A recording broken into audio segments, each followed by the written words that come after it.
กะว่าหลังสงกรานต์ก็สิไปอ๋อ สิไปโดยสิไปเฮ็ดเวียกอีกก็ยังไปจะคนก็ไปกับเจ้าค่ำแล้วก็เจ้าวงหั่นแหละไปกัน3 คน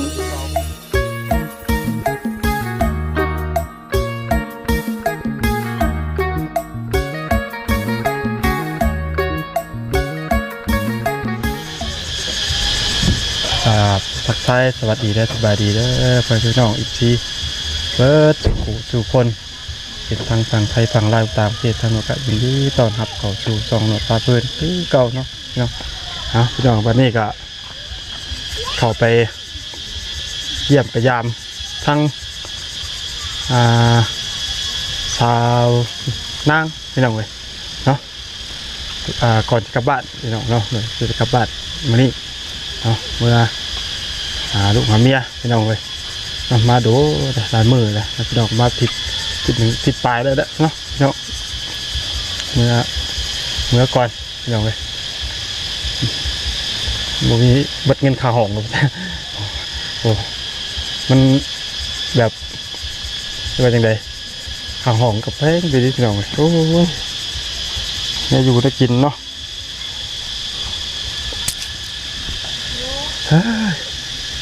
อบเอาเนาะการที่เข้าไปเยี่ยมเพิ่นพี่น้องไปถามไปไทยเพิ่นมาว่าเนี่ยว่ารถล่มพี่น้องเนาะทางนางก็ว่าคือตรงกับรถล่มเนาะแต่หนูยังว่านี่ก็ไม่ได้ถามเพิ่นพี่น้องไม่ได้เข้าไปนั่นเพิ่นเนาะพอตรงเมื่อก่อนพี่น้องเลยแต่วันนี้ก็มัวเพิ่นอยู่เฮือนด้วยบ่เด้ว่าเพิ่นเป็นยังไงเนาะพี่น้องไปแล้วก็ไปเบิ่งไปชมไปถามไปไทยเนาะพี่น้องว่าเป็นเจ็บแห้งบ่หรือว่าเป็นนี่ใดเนาะพี่น้องเลยเพราะว่ากับหมูมีเนื้อฝากน้ำตอกเนาะพี่น้องนมเอาเนี่ยมีติดรถเนาะว่าจับเงินจากเราเงินแล้วว่าทั้งหมดกันยังคงมีได้เนาะพี่น้องกันได้เพราะว่าชื่ออย่างเนาะพี่น้องเด็กอะเดี๋ยวไปหาเพื่อนก่อนพี่น้องเลยมาเพื่อนพี่น้องโอ้มีประตู7 ปีมันประตูบุญเก็บขึ้นไปว่าน่ะฮะไอ้ผู้แลนเลยพี่น้องโอ้ยเนาะไอ้บอมไปผู้เพื่อนเราบ่เลยโมเมนต์บ่โมเมนต์เพื่อนมูมาโดยสบายดีสบายดีเจ็บบ่ล่ะบ่ได้เจ็บโดยขนมพอได้โดยขอบใจยำมีหนวดครับมีเงินซื้อด้วยล่ะโดย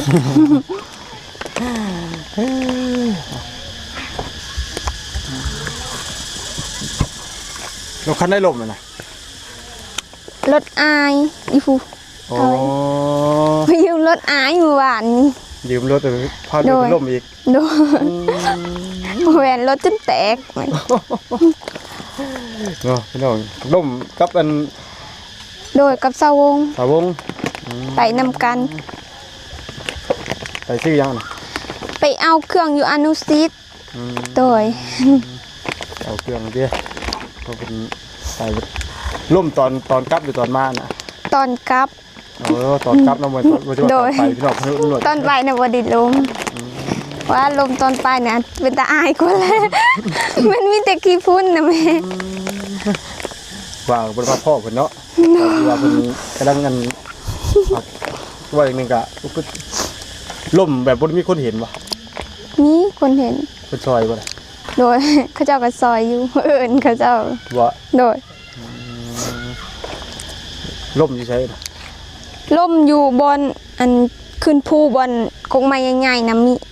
ทางมันโค้งดิโค้งเห็นบ่โดยที่ตัวไหนบนมีกี่ตมเนี่ยพี่น้องเว้ยอันนี้กี่ตมนี่คือจักที่ทำได้มันมีติ๊กยังไง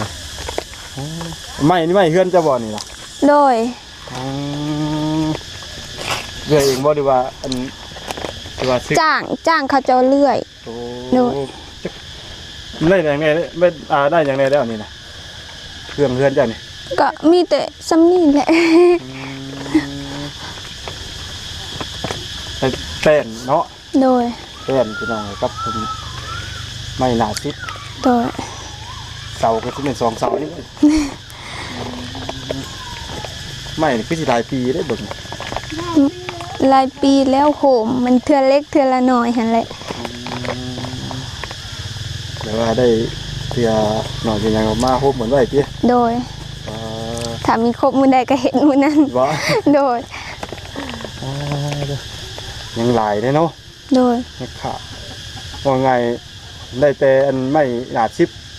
กับไม่แป้นพี่น้องไง โดย เสากระซองเสาเนาะ โดย นี่ครับหลายปีว่ะเพื่อจะได้จะมีกันพี่น้องเอ้ยเนาะจ้างซื้อดิ โดย โอ้โหหมดหน่อยปุ๊บซื้อเพื่อพอเนาะ โดย อีกหลายปีได้สิจะต้องไปเห็นงานขายกองบุญอีก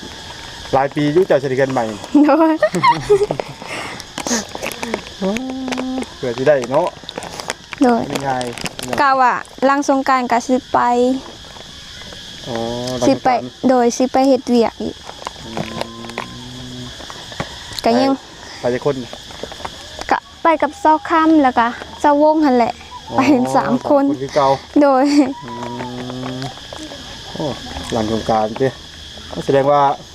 กุ้ยเอาไปเท่หมดเองลุงหนวดกลับมางวดนี่สิบ่เห็นได้บัดนี้เนาะ โดย ว่าลุงหนวดเมื่อบ้านเมื่อนี่เด้ โดย เมื่อนี่มาวันนี้คือสิบ่พ่อแล้วบัดเนาะ ก็ยังบ่ฮู้ถ้ามีงานไว้ก็ไปไว้ถ้ามีงานซ่าก็ไปซ่าคือกันโดย ขึ้นอยู่กับงานดิ โดย งานชาติ ตอนนี้ก็ยังหาอยู่ เนาะอ๋อ โดย ยังบ่ได้งาน โดย บ่ได้ไปอยู่ของเก่า บ่ได้ไปอยู่ออกเลย ของเลย โดย มันเป็นอะไรสาเหตุ กะอยากออกนี่แหละเฮ็ดแล้วมันเมื่อย มันบ่มีเวลาพักอันนะแบบกลางเว้นเฮาก็นั่งอยู่มือเฮ็ดต้นประมาณนั้น อ๋อว่าง่ายแบบว่า โดย พอเวลาเขางานก็คือเฮ็ดจน โดย ทำเลิก โดยถ้าเวลากินข้าวมันก็ถ้าบางมื้อก็ลูกค้าบ่หลายก็กินได้ถ้าลูกค้าหลายก็บ่ได้กินฮอดข้าว ถือว่านักสมควรเนาะ โดย งานบ่นักเนาะแต่ว่าคือก็คือบ่มีเวลา เวลาหน่อยเนาะ โดย แทบบ่มีเลยเนาะ โดย เวลาจะกินข้าวยังยากว่ะ ถ้าสิมีก็มีแต่กลางคืนบ่ได้ไปใส่ มันพอเวลาเขางานปุ๊บแล้วก็บ่มีแบบว่าพักเที่ยงพักหยังเนาะ บ่มี จนฮอด โดยมีแต่เฮ็ดแล้วก็จนฮอด4-5 โมงแรงพุ่นแล้วจึงปิดห้านก็บ่แม่นว่าสิอยู่ละลาก็เข้าไปเฮ็ดเวียกอยู่ในล้างถ้วยล้างจานประมาณนั้น เอ้าเฮ็ดบางวันนี่บ่ได้ขายแต่ขายของได้เนาะ โดยก็คือเฮ็ดเวียกบ้านทั่วไปนั่นแหละอยู่นํข้าวกินนํข้าวแต่ว่าเฮาก็ตื่นเช้ามาก็นึ่งข้าวเฮ็ดกินหลายๆอย่างหั่นแหละ ทางว่าเห็นงานหลายตำแหน่งได้เนาะพี่น้อง โดย เห็นงานหลายตำแหน่งได้พี่น้องโอ้ปิดเลิกจากห้านไปเรียกบ้านเรียก โดย เงินกดซ่านให้ทางนายจ้างอีก โดย จนฮอด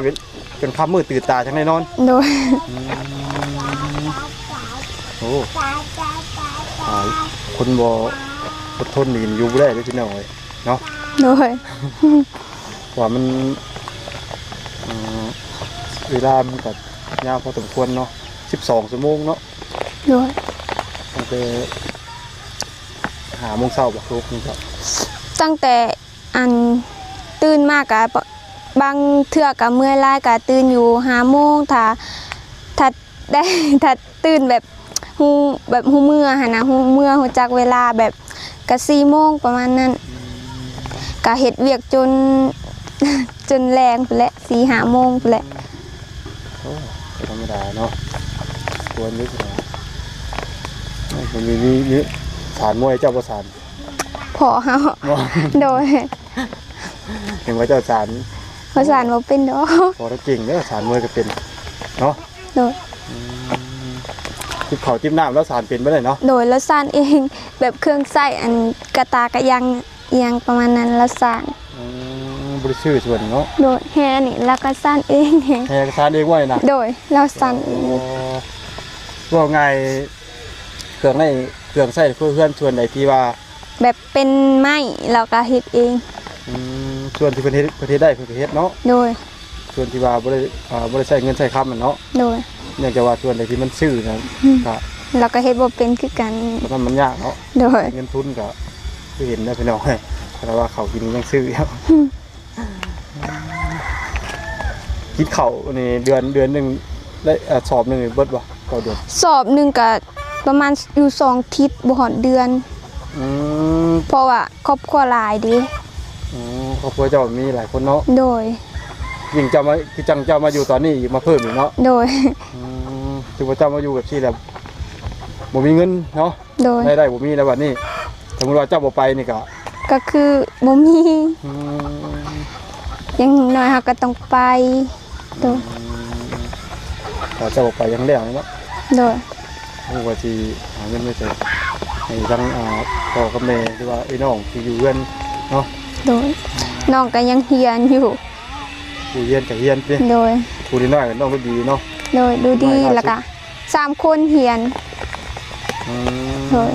อีกผู้หนึงติดเฮาก็กะว่าปีนี้กะว่าสิไปเรียนอยู่เมือง อืม แล้วก็สิไปเรียนต่อ บ่ โดย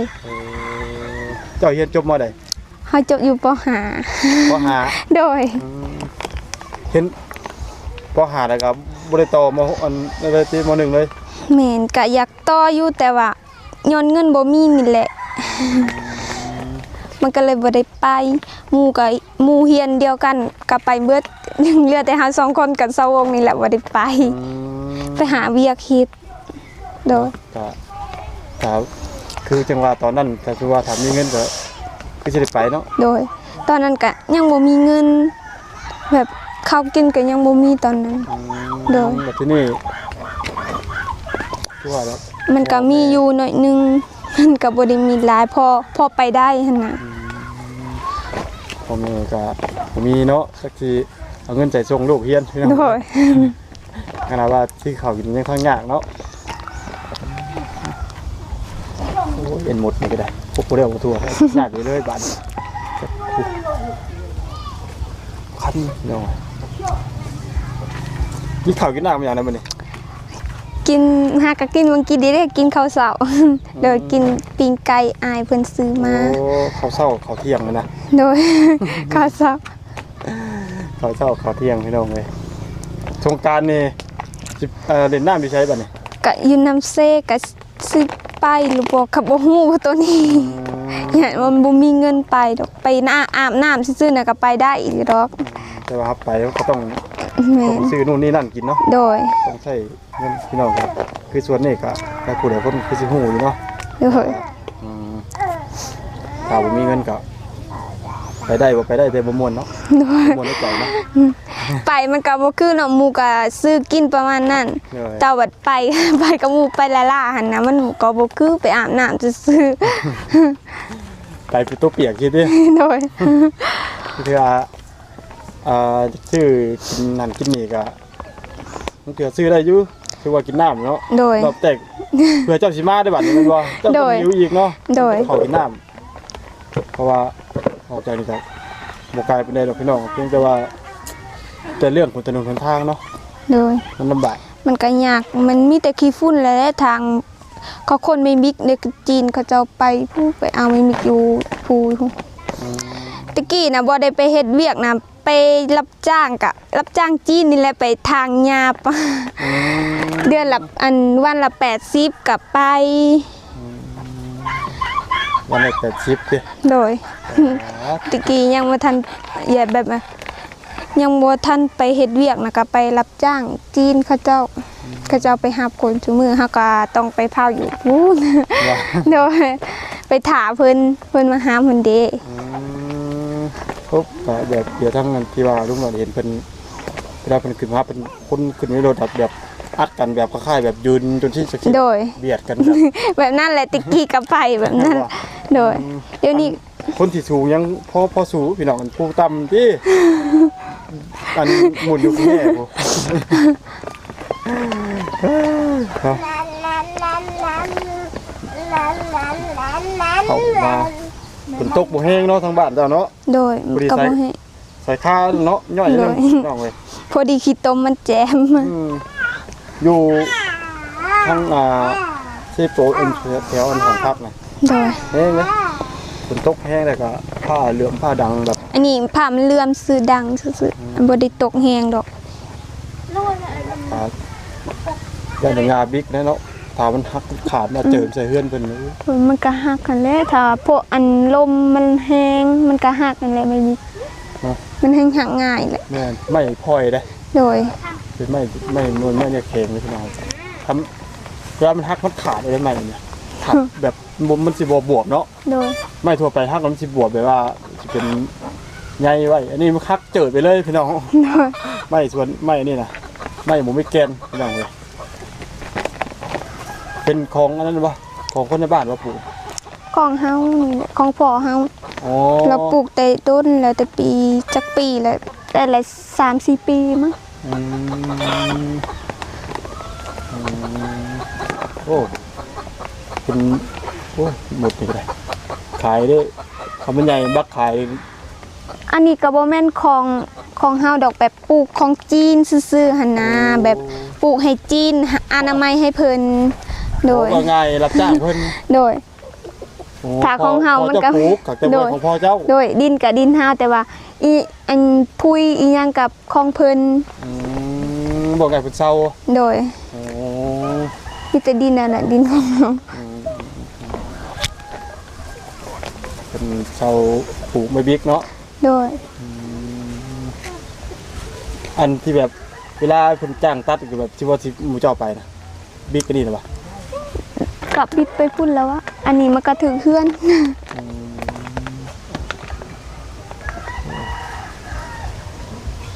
ลมเนาะ โดย ทุกทีแบบเนื้อเพื่อมาหลุด มันเสี่ยวกับเสี่ยวบ่อันนั้นแหละเฮือนเซาคำถาลมมากะคือสิมือนั่นแหละ แม่นถ้าฮักมานั่นโอ้บ่ได้เหลือหยังเลยพี่น้อง โดย ก็ส่วนเงินชาวคำเป็นคำไม่ห่างเนี่ยชาวเป็นเนาะพี่น้อง โดย ไปยังไงมื้อนี่บ่ได้ไปได้เนาะมื้อนี้เนาะ โดยบ่ได้ไป พี่สิหลับเด็กหลับลาได้เนาะขี่รถเนาะ โดย พี่สิหลับเด็กหลับลาครั้งแรกเป็นไงเพราะว่าโดนลม ลมก็บ่ได้แห้งดอกลมค่อยๆนึงนะแบบมันขี้ต้มขี้ฝุ่นว่าง่ายก็คือเปื้อนเบิดเสื้อ เนาะเอาท่านกาลุงหน่อยกาจะได้ขอจบคลิปด้วยทั้งนอก โดยสบายขอบใจหลายๆเด้อเด้อ น้องพี่น้องกะสำหรับคลิปนี้ลุงหน่อยก็ได้เข้าไปเยี่ยมไปยามไปถามไปไทยเพิ่นเนาะว่าเพิ่นเป็นดีแล้วเพิ่นก็ว่าเพิ่นบ่ได้เจ็บเพิ่นน่ะเนาะบ่ได้เจ็บหยังเนาะเพิ่นเอาเพียงแต่ว่าลมค่อยๆนึงเพิ่นว่าเพราะว่าทั้งก็ถือว่ายังบ่ได้ถึงขนาดว่าแต่เลือดตกยางออกเนาะพี่น้องแค่ลมค่อยๆนะเนาะก็ถือว่ายังบ่เป็นหยังแล้วเนาะน้องมันก็ยังปกติพี่น้องเลยเนาะพี่น้องกะถือว่ามีอย่างไรเนาะสำหรับคลิปนี้ทั้งหน่วยก็จะได้ขอจบคลิปปิดคลิปเลยเนาะพี่น้องเนาะลำลาไปพี่น้อง FC เปิดจุกุคนฝากกดไลค์กดแชร์เด้อเพื่อทั้งหน่วยก็จะได้เป็นกำลังใจถ่ายคลิปลงคลิปใหม่ๆทางไปพี่น้อง FC ได้เบิ่งได้ชมกันไปเรื่อยๆสำหรับคลิปนี้บายดีบ๊ายบาย